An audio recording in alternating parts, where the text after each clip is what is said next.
In this video, I'll show you how you can change the keyboard language on your PC. Now first what you want to do is come down here and search for language. In language settings, you want to open this, and from in here you'll be able to see your keyboard. Now down here you have your preferred languages, and you can add a language if you wanna. And from up here you can see keyboard. My preferred one is English, United Kingdom. Now, when you add a language, as you can see, I have 3 languages right here: English, Danish, and Korean. What you can do is you can simply press down here and choose another one, or hold down the Windows button and press space.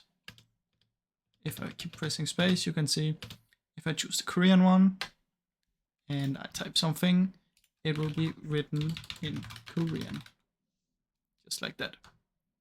So the way you change it is you choose the Korean one, and I can press on the Alt key, and as you can see, it changes right here. So simply Windows button, space, and you can change what language you want.